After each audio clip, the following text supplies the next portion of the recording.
ঘুম পড়াইছে ওই যে ও যে দৌড়ায়, ও যে এদিক সেদিক লুকিয়ে থাকে। হ্যালো, আসসালামু আলাইকুম রহমতুল্লাহ বারকাত। আমার ভাই বোনেরা কেমন আছেন? আশা করি ভালো আছি। আমিও আল্লাহর রহমতে ভালো আছি। এই তো একটা বেগুন দিয়ে আজকে সুন্দর একটা রেসিপি বানাবো। বেগুনটা একটু ভেজে নিচ্ছি, দিয়েছি একটু হলুদ, কেমন একটু হালকা হলুদ দেবো বেগুনটা একটু ভাজা হওয়ার জন্য। দিয়ে দিচ্ছি হালকা একটু লবণ, কারণ যেহেতু মাছ ইলিশ মাছ কষানো আছে সেটা দেখানো হয় না। আজকে সর্ষে ইলিশ দিয়ে বেগুনটা রান্না করব। তো হালকা একটু বেঁচে বেঁচে করে নিলাম।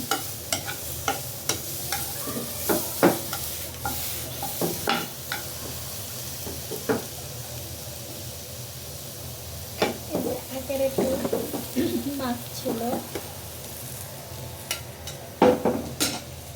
মাছটা একটু দেখাই।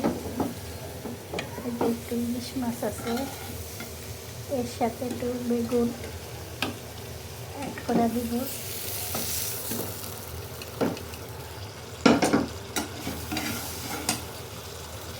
আমার মনে হচ্ছে মাছটা একটু তুলে রাখলে বেশি ভালো হবে, কারণ মাছটা কষানো হয়েছিল। যারা আমার কথা বুঝতে পারেন না, আসলে আমি একটু আস্তে কথা বলি।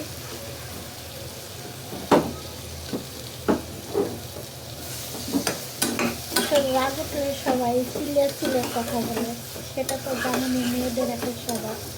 এখানে আমি দিয়ে দিচ্ছি একটু সরষে বাটা, একটু মরিচের গুঁড়া, মানে সব কিছু মিলানো অ্যাড করা। মাছটা কষানো হয়েছে,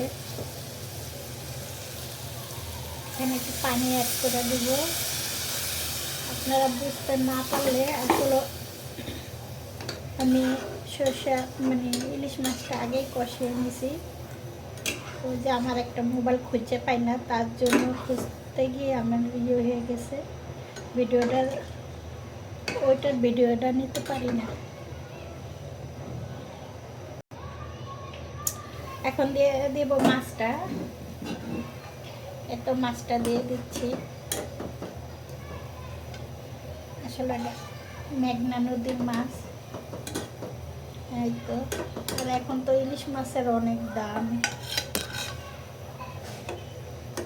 এই 3 পিসে মাছ খায় না, কেউ কাটা খাইতে চায় না। এই কারণে দেখেন না আমি মাছের ভিডিও কম দিই, কারণ মাছ আমাদের ঘরে তেমনটা কেউ খায় না। সবাই মুরগি মাংস এটাই সবাই খায় আমাদের ঘরে। আমি একা কত খাবো? আমি খেতে খেতে এমনিতে আলুর মতন হয়ে গেছি।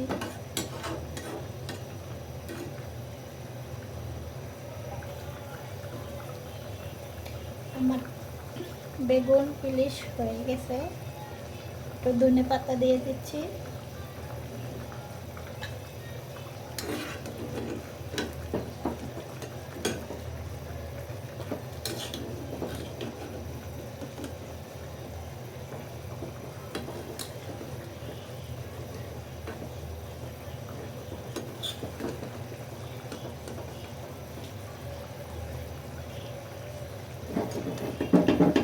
বেগুন ইলিশ হয়ে গেছে, একটু টেস্ট করে দেখবো এখন। গরম গরম ভাতের সাথে সর্ষে ইলিশ, গরম গরম ভাতের সাথে, এত গরম গরম ভাতের সাথে মাছের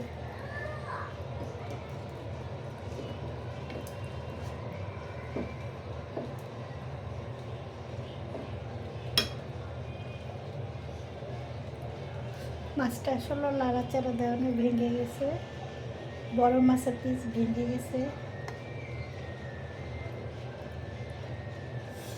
গরম গরম সকাল সকাল ভাত খেতে অনেক মজা শীতকালে। আরও যদি হয় এরকম একটা খাবার, অসাধারণ। আমার ভিডিওটা ভালো লাগলে লাইক কমেন্ট শেয়ার করে দেবেন, আর সাবস্ক্রাইব করতে ভুলবেন না, কারণ আপনারা তো জানেনই আমি অনেক কষ্টে ভিডিও বানাই।